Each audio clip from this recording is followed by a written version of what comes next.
अन्याय,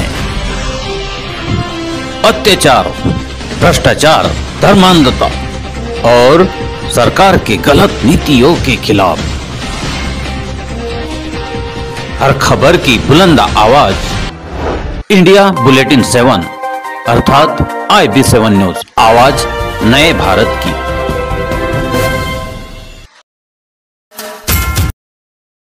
नमस्कार, IB7 news में आपका स्वागत है और मैं उत्तम वानखड़े।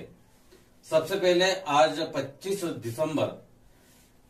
दिसंबर ये भारत के शूद्र, अतिशूद्र, OBC, SC, ST, OBC, minorities और तमाम सभी भारत के महिलाओं के लिए एक महत्वपूर्ण दिवस है, क्योंकि आज ही के दिन 1927 को 25 दिसंबर 1927 को महामानव डॉक्टर बाबा साहब अम्बेडकर जी ने मनुस्मृति का दहन किया था। इसीलिए मनुस्मृति दहन दिवस की आप सभी को शुभकामनाएं।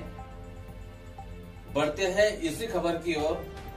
देखिए, बाबा साहब ने 26 नवंबर 1949 को यहाँ पर एक भारतीय संविधान दिया, जिसमें सभी लोगों के लिए समान दर्जा और समान संधि का यहाँ पर अधिकार दिए। लेकिन आज संविधान लागू होने के बाद अभी 10% भी लागू नहीं हुआ, 10% भी लागू नहीं हुआ। अभी 90% संविधान लागू होना बाकी है। फिर भी यहाँ पर संविधान बदलने की बात हो रही है। संविधान रचयिता ने मनु के खिलाफ ये कानून बनाया और उसी मनुस्मृति को यहाँ लाने की बात हो रही है।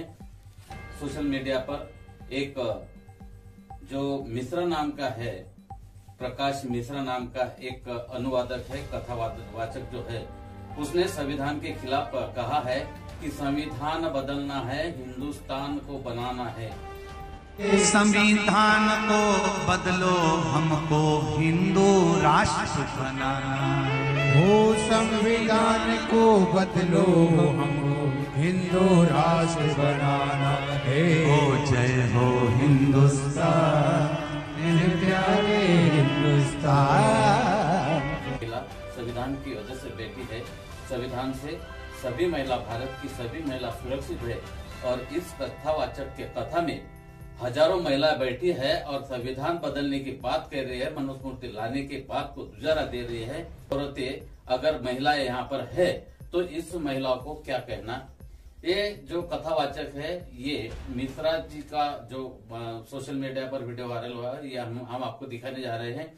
लेकिन इसी दौरान एक सुप्रीम कोर्ट के जो वकील है, चेतन भैरवा नाम के एडवोकेट जो है, उन्होंने राजस्थान के जयपुर के हाईकोर्ट के सामने लगी मनु की मूर्त हटाने के लिए यहाँ पर एक निवेदन दिया है, एक अर्जी की है।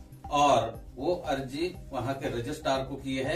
वो अर्जी में सुप्रीम कोर्ट के एडवोकेट चेतन बरवा ने वर्ण व्यवस्था के निर्माता मनु की मूर्त को हाई कोर्ट जयपुर से हटाए जाने बाबत राजस्थान हाई कोर्ट के रजिस्ट्रार जनरल, राजस्थान सरकार के मुख्य सचिव, राजस्थान के पुलिस महानिदेशक तथा भारत सरकार के गृह सचिव को नोटिस भेजकर मांग की है कि उनके नोटिस की प्राप्ति के 15 दिन बाद अगर मनु की मूर्त उस राजस्थान जयपुर के हाई कोर्ट से नहीं हटाई जाएंगी तो वे इस बाबत सुप्रीम कोर्ट में याचिका दायर करेंगे। एडवोकेट चेतन भैरवा ने यह नोटिस गंगापुर सिटी निवासी रामजीलाल भैरवा, जगदीश प्रसाद गुर्जर तथा जितेंद्र कुमार मीना जैसे सामाजिक सोच रखने वाले लोगों की तरफ से ये नोटिस भेजा है। एडवोकेट भैरवा ने अपने इस नोटिस में लिखा है कि मनुस्मृति एक संविधान विरोधी दस्तावेज है, जिसके कारण मनु स्वतः ही संविधान विरोधी बन जाते हैं। ऐसे में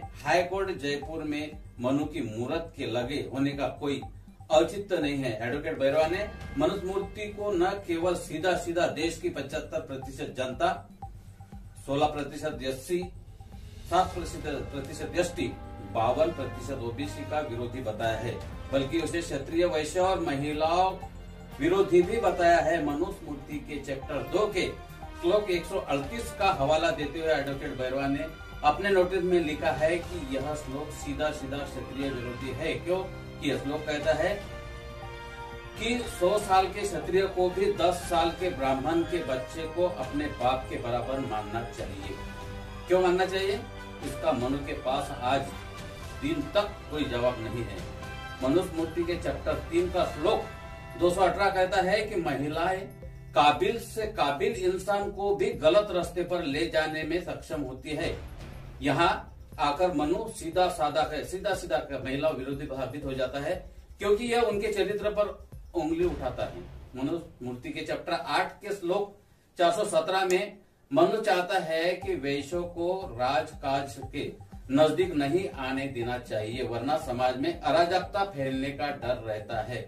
चैप्टर 8 और बहुत सारे चैप्टरों का मनुस्मृति में इसके जो चैप्टर है उसका हवाला एडवोकेट भैरव ने इसमें दिया है और कहा है कि अगर मनोवाद के कारण ही देश में धर्म परिवर्तन को बढ़ावा मिलता है, मनोवाद के कारण ही SC ST OBC के लोग पूर्व में राष्ट्र की मुख्य धारा से अलग हुए, जिन्हें मुख्य धारा में लाने के लिए बाबा साहब डॉक्टर भीमराव अंबेडकर का संविधान ही है, आरक्षण का प्रावधान लाना पड़ा, वरना आरक्षण का प्रावधान करने की कोई जरूरत नहीं थी। नोटिस में एडवोकेट ने बताया मनोवाद को ही देश के विभाजन का जिम्मेदार ठहरा है। इसके कारण 1947 में पाकिस्तान राष्ट्र बना। एडवोकेट भैरवा ने अपने नोटिस में चेतावनी दी है कि जातिवाद और मनुवाद यूं ही अगर चलता रहा तो ये देश फिर से एक बार विभाजित हो सकता है। ऐसी कानूनी नोटिस सुप्रीम कोर्ट के चेतन भैरवा ने हाईकोर्ट में लगी, राजस्थान के जयपुर के हाईकोर्ट में लगी मुहूर्त निकालने के लिए नोटिस भेजा है। अब बात आती है कि मनुस्मृति का दहन बाबा साहब ने क्यों किया, ये आम जनता को पता है, लेकिन आज भी मनुस्मृति दहन दिवस सिर्फ अम्बेडकरवादी लोग ही मनाते हैं। क्या मनुस्मृति का दहन बाबा साहब ने सिर्फ अम्बेडकरवादियों के लिए किया, सिर्फ बौद्ध समाज के लिए किया? मनुस्मृति के ही तहत छत्रपति शिवाजी महाराज जो महाराजा थे, जो महाराष्ट्र नहीं पूरे देश में छत्रपति शिवाजी महाराज का नाम है, छत्रपति शिवाजी महाराज का काम है, ऐसे छत्रपति शिवाजी महाराज का राज्याभिषेक मनुस्मृति के इस विधान के वजह से ही रोका गया था और बाबा साहब ने रायगढ़ के गोद में इस मनुस्मृति का दहन किया।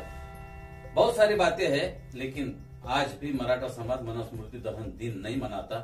उनकी महिलाएं संविधान का सभी सहारा लेती है, सभी अधिकार का उपयोग करती है, लेकिन मनुस्मृति दहन दिन वो सामने आकर नहीं मनाती। ये बात पूरे देश में दिखाई दे रही है। और फिर इस दिवस का जो कार्यक्रम है पूरे महाराष्ट्र में बहुजन समाज के, अम्बेडकरी समाज के और खास तौर पर अम्बेडकरी विचार रखने वाले बहुजन महापुरुष का विचार रखने वाली जो पार्टी है वंचित बहुजन आघाड़ी, भारी बहुजन महासंघ की महिला बड़ी तादाद पे हर जिले में, तहसील में मनाते हैं। देखेंगे ये भी कार्यक्रम हम आपके सामने लाएंगे।